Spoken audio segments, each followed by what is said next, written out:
So I think maybe we'll talk a little bit about your book, right? Because while you're writing a second book, your first book, The Journey of Hmm. Reinvention, has been well Hmm. received. But I think that's the first time you started writing a book, right? So how was your experience? How did you go about it? Any Yeah. suggestions, tips you have that you want to share? Yes. So, gosh, the journey to writing this book. So let's talk about where it started. Yeah. In the middle of 2020, during the pandemic, I got laid off from my company, from the job that I had. And in my final month at the company, so the way they laid us off was, it was not the kind where you get a call and they say don't come back tomorrow. It was a kind of layoff where they say you have 30 days, and then don't come back after. So then I thought I had these 30 days. Now, there's a lot of things you can do in those 30 days. You can go look for another job. You can try to find another job internally.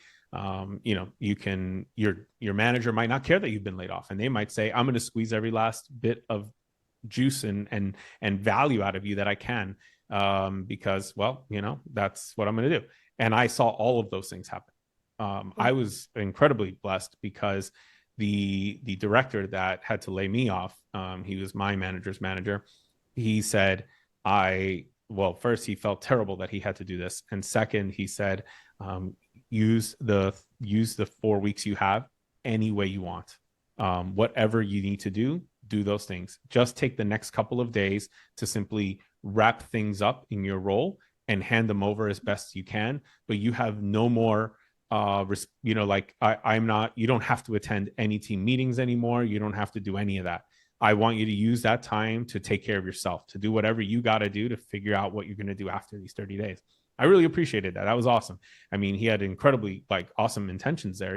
He wanted me to figure out my next job, is what he was thinking. And in fact, he even tried to find internal opportunities for me and made some introductions, trying to create something. And I really appreciated like how much he tried to help me in that way. But I had a mentor at the company who said, when I told her that night what happened to me, she said, I'm not worried about you. I know you're going to be fine because you've reinvented yourself so many times. You will be fine out there. You will reinvent yourself again and you'll figure something else out. She said, I'm worried about the other, because they estimated around 20,000 people got laid off in that round in North America. She goes, I'm worried about the rest of the people who are getting laid off with you, the majority of which have been at this company for 10, 20, 30 years. And, for them, this is a major shock. They haven't applied for jobs in a long time. They haven't had to reinvent themselves in a long time. This is going to be incredibly difficult. And so, what I want you to do with your remaining weeks is to find a way to help them. And I remember thinking two things. One, I felt like she had given me the gift of purpose. She had given me a powerful purpose to keep my mind from going down the path of anger and resentment and all the dark places you can go after you get laid off, especially because you're not expecting it. And she helped direct it towards something purposeful, something valuable, something important, something where I can contribute and serve others. And so that was a huge thing. But I remember the second thing I thought is, how the heck am I going to do this?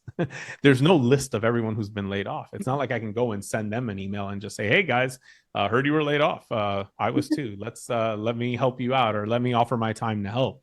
So I had to come up with an idea that I could market internally, and I had to hustle because I only had 30 days. And I knew that if I'm going to make an impact, I need at least a couple of weeks with an audience. So I need to make sure that I get them very quickly. And so I built what I called the Reinvention Mastermind. It was held 3 days a week, 2 hours per session. And we would meet. I would have an agenda or like a curriculum prepared where I would share some stories from not just me, my reinventions, but other reinventions. Since most of these people were closer to my father's age, I actually shared stories of when he got laid off and how he reinvented himself several times. And so I shared some of his stories because they relate better to their age. And I wanted them to have not just my examples, but examples of someone closer to their age. And so I share those stories, we extract lessons, and then we had activities. And then I would have them break out and all of that. I remember that when word started getting around, we ultimately ended up with 700 people who signed up. I had to upgrade my Zoom account, which I did using my corporate card. I was like, well, we might as well use it one last time. They didn't close it yet, so I figured, I think my director will understand. And so I upgraded it for one whole year where I was able to accommodate 500 people on a call because there's a Wow. limit on Zoom. You Yeah. can't have meetings of more than 100, I think. So I needed to Mhm. get that number up to like 500 or whatever. So I got it up to 500 and I was able to accommodate that many people on a call. And there were calls where we had like almost 500 people on a Zoom call and Wow. they were there. And this was not a call where I had them webinar style, I had them meeting style. So just imagine how scary that can be. See, because a lot of corporate leaders, when they use Zoom for like a big town hall, they do it webinar style. So no one can speak, Yeah, that right. and maybe they don't even activate the chat because they don't even want people chatting. Yeah. So I'm like, well, all right, you could do that. But I'm like, for me to make the impact that I want to make, it can't be like that. It can't be one way communication. That's not what Mm. this is about. And I need to hear them. I need to know what they're going through. There were times where they vented on that call. There were times where they, were so angry and they were really releasing a lot of that. And of course, I had to be careful that it didn't become all about that. But Mm. I knew that I couldn't silence them either. That was too much. So I needed it to be a meeting style. So when we Mm. did the activity, thanks to meeting style, I was able to do breakout rooms. And so they Mm. were able to connect with each other, meet people they had never met before in the company. So Mm. imagine in these what could be horrible 30 days, they're now connecting with IBMers that they had never met ever in their life, Mm. from a different state, from a different region, whatever it might be. And it was really cool, like, and then they got to share stories with each other about their time there, which was really nice. So I did that for the period of 4 weeks. When that was done, I was very blessed to receive a lot of thank you notes from different people, and one of the notes came from a woman named Kelly who, at the end, said, "P.S. You have a book in you, and I hope you write it." And I was, holy crap! Something felt really weird about reading that line, and Mm. I just, like, it hit me in a way where it hadn't hit me before, and I was like, wow, something feels okay. This is not nothing. This is something, and Mm. I didn't forget it. I still remember this line and this LinkedIn message that she sent me, and I chewed on that idea for another year from that moment. And it was just under a year after that moment, maybe like 9 months after that moment, where I began writing to my blog regularly. I even set a goal of writing 100 straight weekdays, writing and publishing 100 straight weekdays to my blog. And I think I got up to 70 something before. And I was in Dublin with my wife at the time. And then we were moving back. And that's roughly when I stopped. But 75 times was enough to develop the writing muscle again, which I used to have when I was in my master's programs Mm. and I had to write a lot of papers. And so it was nice to feel like that writing muscle was back. And now I'm like, wait a minute, I thought about what she said. And then maybe a month later, after thinking about that again, I found a posting for an opportunity to join a manuscript writing course where you would learn how to write a book manuscript. And so I thought, oh Okay. my gosh, like this feels really right. Now, of course, a part of me wanted to say, no, that's not for you. You're probably not going to be good enough for that. You're not a real professional writer, this and that, blah, blah. It'll probably be hard, or, all the limiting beliefs that creep in when something, a really great opportunity comes your way.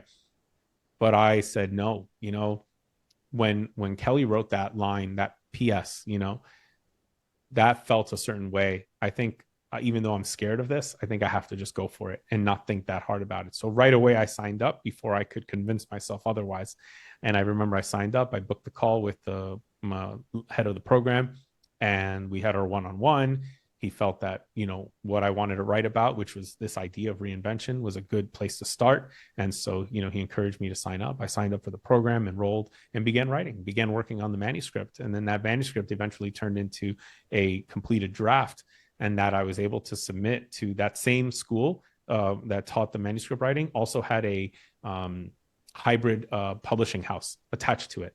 So they said you can Mhm. submit your manuscript to them, and if they think it's good enough, then they'll accept you, and then you can continue down the path of publishing. And so it was accepted, and I continued down that path. And it was the writing journey. So now I'll zoom out on the entire writing journey. One of the most amazing experiences in my life. Not because it was easy, but also it's not a matter of it being hard. It requires time. Like, I think too many times we hear, oh, writing a book is so hard, and authors will tell you that because they want to, of course, acknowledge the time that they spent and invested in this activity. And so they use the word hard, but I think we have to be careful with the word hard because it was fulfilling. And anytime we do something fulfilling, even if it's hard, I mean, if we're honest with ourselves, we don't complain. We're Yeah. like, oh, I didn't mind that. That was a great day. I had a full, enriching, fulfilling day of doing whatever that activity is. People who enjoy playing professional basketball, they're not really complaining about practice because let's face it, what a cool job to have for someone who enjoys basketball. It is to go every day and get to play, So like if they truly are in love with what they do, they love it. Life is good, but it is hard. It's hard in the sense that they're stretching themselves to their limits and all of that, but they're doing so in a fulfilling way. And writing a book, I think when your goal is right and you have a purpose behind it, is the exact same thing. Yes, it requires a lot of time and effort, and you'll have to grow in ways that you maybe haven't grown yet, but it will be so fulfilling. And it's a journey of self-discovery. I think a lot of times we think when we're writing a book, it's about taking everything that's inside of my head and just putting it, my expertise, and putting it on paper for someone to then buy that piece of paper. But it's not. It's actually an opportunity to go learn. I've one of the biggest ideas that I took away from writing a book was you don't have to be an expert to write the book. You can become an expert by writing the book, because writing the book is the excuse to go interview a bunch of people, to go learn about a topic, to go do the research, and to have an end goal that is super fulfilling and rewarding when you're done, because you can see it. It's tangible. You're like, wow, I could have done this research and had nothing to show for it, which maybe would have been fine if you're really interested in the topic. And we do that with topics that, of course, we're interested in. But imagine getting to do that and also having this physical thing you can hold in your hand, this book that you get to say, oh my gosh, and here is a like living proof, if you will, and a way of adding and sharing and inviting others with it to share in the value that you've created. A book writing journey is that. So you can become the expert by writing the book. So when I say self-discovery, you learn a lot about yourself when you go on a journey to go learn something new. You learn about your passion for that. You have new insights. You learn about ideas and insights from others who've already walked that path or know more about that topic. And then what they share with you helps you to connect dots and ideas that all of a sudden help you get to know yourself better. So incredible journey. I recommend it not for people only who have some sort of expertise to share, but for someone who has a curiosity or a passion to explore. If you want to explore it in depth, write a book. What is one book that may have changed your life? I mean, sure, you would want to change lives through your book, but what is one book? It could be something that you read back when you were in kindergarten that gave you a lot of inspiration, or it could be something in high school or teaching to students, anything. What is that one Yeah. book? So, I mean, there are many books that have influenced me in really important ways, but I'm going to point to one in particular that I'm thinking of right now, which is called The Art of Possibility by Benjamin and Rosamund Zander. So I went to an event called the World Business Forum when I graduated university. It was a really special event where they had 10 awesome people that are related to business and all of that time, and they were featured. And the event was at Radio City Music Hall in New York City. The ticket, I still remember, was $3,200, and it was $3,200 that I did not have. I put it on a credit card. It was a graduation gift to myself. Not as exciting as a party, not as exciting as buying yourself like a vacation or like a nice TV or a video game system. But something about this felt really right. I really wanted to be in there because the people that were speaking were people whose books I had been reading, and a few that I didn't even know, and that I wanted to then explore their books. For instance, I was a big fan of Michael Porter and his work.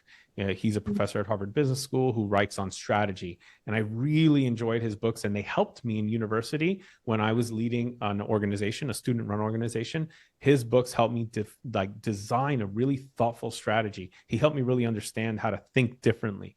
Another person that I read a lot of his work was Philip Kotler, who was like kind of the leader in marketing at Northwestern University at the time. And he had several books as well. And I had read them, for school and all of that, and some for fun. There were other people that I really looked up to, like at the time, things have changed with him, but Rudolph Giuliani was once upon a time the mayor of New York City, and he made a lot of positive changes in New York City. Obviously, we don't think of him the same way now that we did back then, but back then, he turned a city that had a lot of problems. And I grew up in that version of New York City, where New York City was in the 80s a really dangerous place. Now, and then you fast forward when he started to implement his changes and his leadership, things changed drastically. New York City went from being one of the most dangerous cities to being one of the safest cities that you could ever walk in the middle of the night, at any night. I got to enjoy the benefits of that leadership and all of that. So he was speaking at this event. Bill Clinton spoke at this event. And so there were others. The book From Good to Great by Jim Collins. That's another super classic business book. Jim Collins spoke at the event. So when I saw the lineup of these names, I know the majority. I know 7 of these names at least. And I thought, Jack Welch, the former CEO of GE. I had read his autobiographies, loved them. I learned a lot from him as well. And he was speaking at that event. So there were so many people. I think there were only 2 or 3 that I didn't know. One was Anne Mulcahy, at the time, the only woman CEO. She was the CEO of Xerox, I think, at the time. And she was somebody that I had not heard a lot about. And then there was another guy named Benjamin Zander who was speaking there, and I knew nothing of him because he was a musician. He was a conductor of the Boston Philharmonic. So I'm like, why would I know him? I don't listen to classical music. So why would I know this guy, Benjamin Zander? That's weird. Why is he speaking there? But I go, whatever. There's 9 people I do know, and I want to hear them. So whatever with the 10th. I don't really care. So when you buy the ticket, you get to pick one reception to go to. And so I thought, I know who I want to go. I had my list. I'm like, I think it's going to be Michael Porter is my first choice. Then maybe Jack Welch, maybe Jim Collins, Bill Clinton. I just knew that there was no chance because that one was sold out before the tickets even went out. So the organizers probably gave all those tickets to their friends. So the Bill Clinton one was never going to be a chance. So I had my 3 or 4 that I wanted to go to their reception. And this was a smaller, more intimate setting. So now you're not in Radio City Music Hall. You are now in a small reception where there's drinks, hors d'oeuvres, all of that. And you get to actually walk up to the person and talk to them and shake their hand and share a story or whatever it might be. And by the time I had the courage to register for this event, because it was so expensive and I was really scared of taking on so much debt right after I had taken on all the debt that I took to pay my students, my tuition bills through student loans. There were all the things had been locked up. Everything had been booked except for Benjamin Zander. And I go, I don't know Benjamin Zander, but I have to pick a reception. So I guess I'll pick Benjamin Zander. I mean, it is what it is. It's, it'll still be a cool event. And obviously if he is speaking alongside these other 9 people, this guy will still be awesome to meet. So that's fine. So I went in, he followed. I don't know if he was the last talk, but I think he was the second to last talk, but he spoke after Bill Clinton, which is really scary, I guess, because if you're following Bill Clinton, who, when they applauded him, by the way, everyone stood up and did not sit for so many minutes of consistent applause. It was really, really incredible. And then this guy, Benjamin Zander, who probably was the least known of the 10 names on that event, then goes up to speak. He acknowledges this. He said, when they asked me about when I wanted to go, and they said, unfortunately, one of the leading times they're thinking about is after Bill Clinton. He said, I'd love to speak after Bill Clinton. So he wanted the challenge because he was so confident in his ability to make us feel something and to make an impact in our lives that he goes, yeah, I'll go after Bill Clinton. So he took that spot. He delivered probably one of the greatest talks that I have ever heard in my life. And I've gotten to hear a lot of people, whether through YouTube or in person, speak and other role models speak and all of that. I didn't even know this guy could be a role model for me, but he ended up becoming one. But he was one of the most important and most amazing talks I'd ever heard. He had the entire Radio City Music Hall. By the way, the attendees of this event were not university students. It was mostly corporate executives who were expensing this ticket. So I was probably one of the few people who actually paid for a ticket out of their own pocket. The rest expensed it. And I went and I'm looking around the room. I'm crying, by the way, as well. But I'm looking at all of these hardened executives who look tough. And on any day, you would think these are the toughest people you know. And they are in tears. because of this man's talk. And so I went to his reception, and I just, it was weird. I didn't have words for him initially. All I could do was hug him. And I just, and he said, and I said, I'm really sorry. I don't even know why, but I just feel like the need to hug you. And he goes, don't worry, this happens a lot. And I was like, okay, cool. So this is not weird for you. And just an incredibly amazing, beautiful, beautiful soul.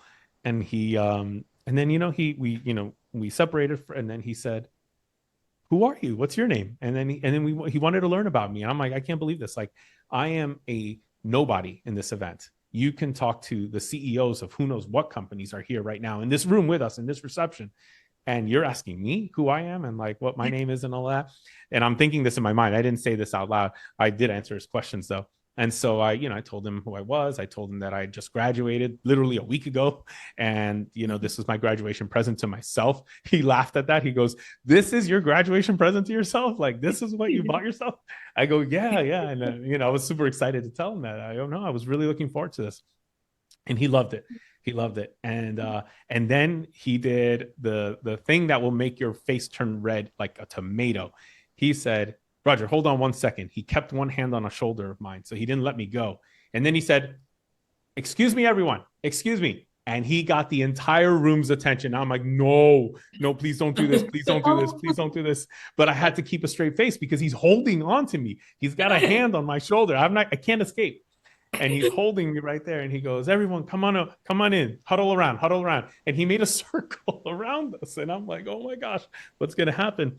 And then he goes, I want to introduce everyone to somebody really special that I just met. This is Roger Osario. Roger Osario just graduated from Penn State University a week ago. First, and he's like, can we give him a round of applause and all that? And I'm like, oh my gosh, this is so embarrassing. And this whole room is, applauding. He goes, Roger Osario, as his graduation present to himself, gifted himself a ticket to this event. Can you believe that? How many of you paid for your own ticket? This is why I learned that everyone expensed it, because he knew this. And almost no one raises their hand. He goes, exactly. But this young man, without even the money to do this, paid for this ticket to be here. And we just had a great conversation, this and that. And then of course, after that, and he invited everybody, he's like, if you get a moment, please talk to this young man. And I had so many incredible conversations with so many people. I mean, this guy really just, you could probably imagine just from the little bits I've told you. And, there's so much more to the story, but he just made me feel in such a way. So then I was like, okay, what book did this guy write? So I want to read that book. And it was The Art of Possibility. And that book was a book that helped me navigate so many moments of my life, so many interactions with other people. It helped me see life differently, because what he means by the art of possibility is the art of seeing what is possible. He goes, most times in life, we put a box around situations, an invisible box that we don't see. We don't even know it's there, but we work within that box. We live inside of that box. He gives you a quick exercise that maybe you've done in some other place, but he gives you these 9 dots and he says, I want you to connect all of these dots in the book. He says, you do it right here in the book without lifting up your pen. And so you try like so many combinations and you always run out, like you can't get to it. And you're sitting, oh my gosh, and all of that. And then if you continue to read on, he says, did you work within the box created by the 9 dots? And I'm thinking, oh yeah, duh. He goes, I never said that there was a box that you had to work within the 9 dots. And then he shows you the solution like a page later. So, he says, if you really want to do this, don't turn the page. And then in the page later, you see that in order to do it, one of the lines has to go outside of the 9 dots and then come back. And that's the only way to do it. And so he goes, that's how we are in life. Most of us, even though no one ever told you to stay within the 9 dots, will stay within the 9 dots and they won't find a way outside of that. The art of possibility, he said, and writes in the book, is all about being able to consistently, intentionally think, break outside and live outside and see what is outside of that box, what other possibilities lie out there. And he gives so many examples, right? It's not just about what's possible in terms of, your goals, your business, or whatever like that. It's also what's possible for the people you're dealing with. He goes, when you're dealing with somebody, you'll most likely put them in a box, which means that you will immediately judge them based on something. You will say, oh no, he is difficult to work with, he's mean, or he's this or he's that. And then you will essentially put them in a box, and you will operate only within that box and think, I have to navigate only what's in this box, even though you're not thinking actively that you are boxing this person in. But he goes, the art of possibility is about thinking differently, thinking, what if there's another reason why this person has behaved this way? And one way he invites you to do that is to always ask somebody, if let's say they're not performing well, or they're not behaving well if they're your student, or they're not performing well if they're your employee, or whatever it might be, rather than going in and saying, criticizing the work, or saying, what's wrong with you, ask them, hey, is everything okay? Because that question assumes that there could be more than what is within the 9 dots. That question assumes that there might be a way out of it. Maybe there's something else I'm not even thinking about. So I don't even know what to think of, because honestly, I can't predict it as the leader or as their teacher. I can't predict what's wrong. And I still remember how when I got into teaching, this influenced me, because when I worked with difficult students, rather than saying what's wrong with you, or punishing them, or doing something like that, I would pull them aside and I go, is everything okay? And it shocked them most of the time, because they weren't used to being asked that. And I'd be like, yeah, is everything okay? What's going on? And then they would tell you something, and you would, wow, I never could have imagined that. See, that's the possibility. There's so many things that could have been possibly wrong. But if I lived inside this tiny little box, I would have guessed that, well, the only thing possible is that you're a jerk, or you're annoying, or you're mean, or you're difficult to work with. And I would have just picked one of those dots and would have stayed right in there. But instead, I asked a question that opens the door to all the possibilities. And I said, is there something going on, or something the matter? Are you okay? And then they would start the conversation, and I would learn what was going on. And once I knew what was going on, I could address the thing we needed to do. And then we can get to a solution more quickly. And so Benjamin Zander's book will teach you that, and many other things. He does a great job. He is a teacher, because he's also a music teacher. He works with musicians, young ones usually. And he shares a lot of stories about how what he has learned about leadership came from working with students. And so it was really cool, because he he does leadership conferences. He does all of these kinds of events. And in those events, he refers to the lessons he learned working with students. And fast forward, by the way, when I taught executive coaching at IBM, I used stories of working with my students to teach executive coaching. And people loved those stories, because they really got it. They're like, yes, oh my gosh. And they go, and as a bonus, you just helped me figure out how to work with my daughter right now, who's going through a really tough time in school. So now I get what she's going through. And I'm like, oh, I see it now. And I'm like, cool, a double bonus. I'm glad that there was a 2-for-1. So Benjamin Zander's book, I think, is one of those books that anybody who reads it will find something in it for them. And I think it will help you in how you work with others, how you work with yourself, how you think about what is possible for you and for others. Yeah. I think, first of all, the story that you told me, right? I sitting here hearing it, I got goosebumps, right? I don't know how it would have felt for you as somebody who's just graduated, sitting in that, like standing in that room, being with those people. But probably, I think the best $3,200 you spent. Yeah, absolutely. Right. The other thing that you talked about, right? The 9 dots, that puzzle. I don't know, Akila, if you have done this, but at least when I was in school, somebody came to me with this puzzle, just the puzzle, okay? And then it was like a fun thing. Who can figure it out? How do we get it done, right? But back then we just like we did it as a fun thing, and we're like, oh wow, okay, there's a different way to think about it, but nobody talked the idea behind that puzzle. We just said, okay, this is it, we did it, and we just moved on with our lives. But today, when you were talking about it, I realized, okay, I figured it out. There was like a lesson hidden in it, Yeah. um, which was there, right?